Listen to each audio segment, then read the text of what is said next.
You've came to this video because you are looking to hit your driver further. Here are 3 things in this video that are an absolute no-no with your driver. 3 things that I see on a common basis why people struggle with distance. Easy fixes that's going to get you back on track and get you hitting that ball further. So obviously with driver, if we can hit the ball further, we can access lower scores. Rather than going into the green with a 5-iron, then we've got an opportunity to go into the green with an 8-iron, a pitching wedge, and you have an opportunity to shoot lower scores. So distance is huge. There's a huge correlation between how far you hit the big dog and how low you can score. So let's kick things off. Number 1 is posture. And you won't be surprised to hear that. How you stand can really dictate how you swing. One of the biggest things I see, and it can almost dictate that someone's going to lose distance, when you're setting up, if your shoulders are forward and your chest becomes narrow this way and the chin is down, you're absolutely not going to rotate your chest and your shoulders very well. That's one of the worst things that we can see with driver. If you step up, shoulders are curled forward, chin is down, chest is crunched and narrow, we're going to see armsy swings and lost distance. Yes, it might have gone down the middle, but it's not very far, and it's a big loss of distance. So when we stand, we need to try and get, obviously, the bend from our waist, but we need this area here, across your chest and across your shoulders, to feel nice and wide. We need those shoulders back, chest wide, and we need to try and feel tall. And what that's going to do is that's really going to encourage how much the chest and the shoulders can rotate. And if those rotate better, then you lift the ceiling for how fast you can swing the club. So we're coming into the ball, we've got the bend is coming from the waist, the chest is wide, the shoulders are back, the neck's long, you feel tall. That is something that we really need to try and do so we can coil and create speed. So we're going to do all those things nice and wide, nice and tall.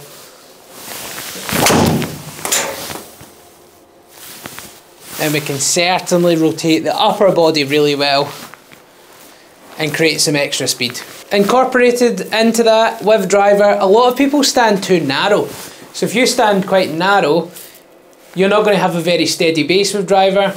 Equally, you don't want to stand far too wide, but we need to make sure that we stand slightly wider than our shoulders. Also, a little bit of foot flare at the same time is going to make us more dynamic. It's really going to help us rotate in our golf swing. With rotation, a lot of it starts from lower body. If you can have your feet wide and slightly flared, your knees and your hips are going to start working properly. And if they do that, you're obviously going to get more hip rotation, and that is also going to make it easier to get upper body rotation also. So feet slightly wider than your shoulders, feet ever so slightly flared, so toes are pointing out slightly, and then that is going to encourage the hips to move properly. Combine that with feeling nice and tall, with a wide chest, you've got a really good potential to hit that ball further. Number 2, and I go on about this a lot, is open shoulders. So there's a lot of golfers out there who are setting up, and this is partly to do with the ball position being forward, setting up with their chest pointing way left, which gets their shoulders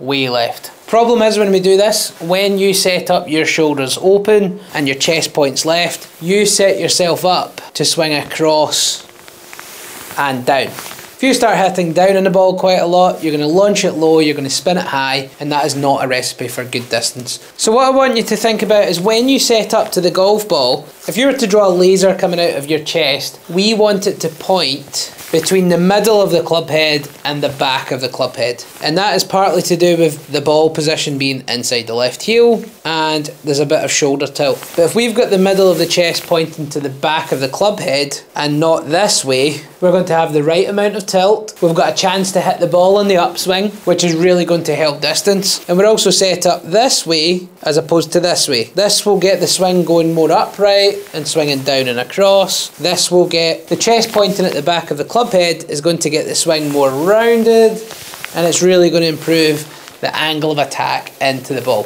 So middle of the chest points toward the back of the club head, close those shoulders off, tilt those shoulders, and hit that ball on the upswing.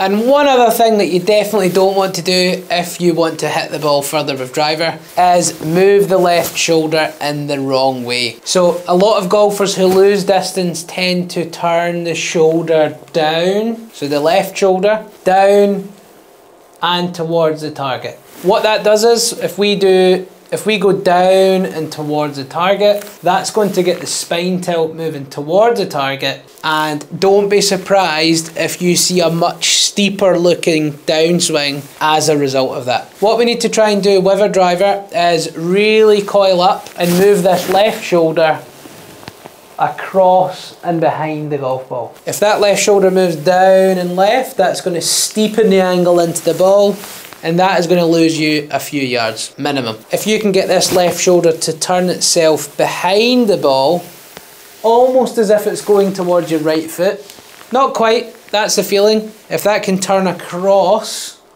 as well as down, you're going to coil behind the ball really well. You're not going to lean towards the target too much. And with a driver, come impact, we want the upper body to be slightly behind the ball so we can get that upward angle of attack. So this is really, really important. If you lean to the left too much in the backswing, you're going to have to make a big compensation.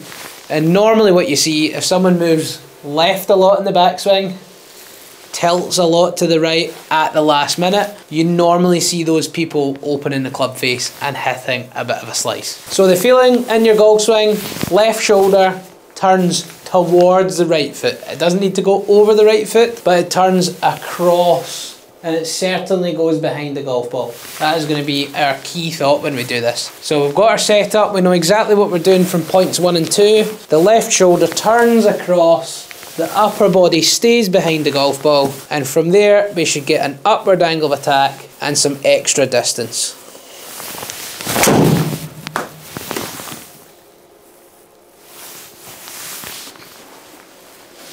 So there we have it, that's 3 things that you can do, and check if you don't feel that you're hitting the ball as far as you should do, make sure you're not making these mistakes. These are really easy things that you can change. You've got your faults, you've got the fixes in this video. Check that you're not doing these things. With a couple of small tweaks, there's no reason why you can't add a few yards to your drives. If you found this video useful, please do click that like button, subscribe to the channel for the 2 videos that come out every single week, and if you're looking for any freebies, check the description link below, which you'll see just here. You can get a free swing analysis with me via the Skillist app, so check out that description link below. So go and implement those tips and improve the distance of your driver.